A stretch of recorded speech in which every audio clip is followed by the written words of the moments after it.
ചുവപ്പ് നിറത്തിലുള്ള പാക്കേജ് ഫുഡുകൾ നിങ്ങളെ ആകർഷിച്ചിട്ടുണ്ടോ എങ്കിൽ നിങ്ങൾക്ക് വേണ്ടിയിട്ടുള്ളതാണ് ഈ വീഡിയോ. പലരും സൂപ്പർ മാർക്കറ്റിൽ പോകുന്ന സമയത്ത് ചുവപ്പ് നിറത്തിലുള്ള പ്രോസസ്ഡ് ഫുഡുകൾ ധാരാളം കണ്ടിട്ടുണ്ടാവും.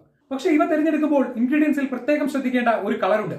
ആ കളറിന്റെ പേരാണ് അലൂറ റെഡ്. ഇൻഗ്രീഡിയൻസിൽ ഈ പേരല്ലാതെ മറ്റു പല പേരുകളിലും ഇത് കാണപ്പെടാം. E129, INS 129, red 40, synthetic food colour 129 എന്നീ പേരുകളിലും ഇത് കാണാം. ഭക്ഷണത്തിൽ ചുവപ്പ് നിറത്തിനായി ചേർത്തുന്ന ഒരു സിന്തറ്റിക് ഫുഡ് കളറാണ് അലൂറ റെഡ്. ഇത് നിർമ്മിക്കുന്നത് പെട്രോളിയത്തിൽ നിന്നോ കോൾ ടാറിൽ നിന്നോ ആണ്. ടെക്സ്റ്റൈലുകളിലും മറ്റ് ഇൻഡസ്ട്രിയൽ പ്രൊഡക്റ്റുകളിലുമാണ് അലൂറ റെഡ് കൂടുതലായും ഉപയോഗിക്കുന്നത്.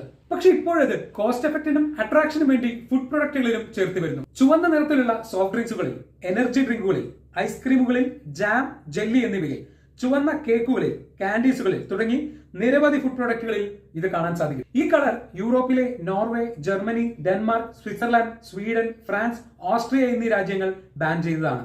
അമേരിക്കയിലും യൂറോപ്പിലും മറ്റു രാജ്യങ്ങളിൽ ഇവ ചില നിയന്ത്രണങ്ങളോടെ അലോ ചെയ്യുന്നുണ്ട്. പക്ഷേ ഇവയുള്ള പാക്കറ്റ് ഫുഡുകളിൽ നിർബന്ധമായും ഒരു വാർണിംഗ് ലേബൽ ഒട്ടിച്ചിരിക്കണം. May have an adverse effect on activity and attention in children എന്ന വാർണിംഗ്. കാരണം ഈ നിറം കുട്ടികളിൽ ഹൈപ്പർ ആക്ടിവിറ്റിക്കും അലർജിക് റിയാക്ഷനും DNA ഡാമേജിനും കാരണമാകുന്നുവെന്ന് പല പഠനങ്ങളും സ്ഥിരീകരിക്കുന്നു. 2014 ഡൽഹി ഹൈക്കോടതി ഈ കളർ ഇറക്കുമതി ചെയ്യുന്നത് ബാൻ ചെയ്തിട്ടുണ്ട്. പക്ഷേ ഇവിടെ മാനുഫാക്ചറിംഗ് ചെയ്യുന്നതിന് ഇപ്പോഴും അനുമതിയുണ്ട്. ഇന്ത്യയിൽ FSSAI ഇവ ഫുഡ് പ്രോഡക്റ്റുകൾ ചേർക്കാൻ ഒരു പെർമിസിബിൾ ലിമിറ്റ് കൊടുത്തിട്ടുണ്ട്. ഫുഡ് ആൻഡ് അഗ്രികൾച്ചർ ഓർഗനൈസേഷനും WHO സംയുക്തമായുള്ള journal of expert committee on food അഡിക്റ്റീവ് എന്ന കമ്മിറ്റിയും യൂറോപ്യൻ ഫുഡ് സേഫ്റ്റി അതോറിറ്റിയും സെറ്റ് ചെയ്ത ആക്സെപ്റ്റബിൾ ഡെയിലി ഇൻടേക്ക് എന്ന് പറയുന്നത് 7 mg/kg ആണ്. ഈ കളറുള്ള പ്രൊഡക്റ്റുകളിൽ വാർണിംഗ് ലേബിൾസും ഇന്ത്യയിൽ നിർബന്ധമില്ല. ഇതെല്ലാം നമുക്കും വേണ്ടതല്ലേ?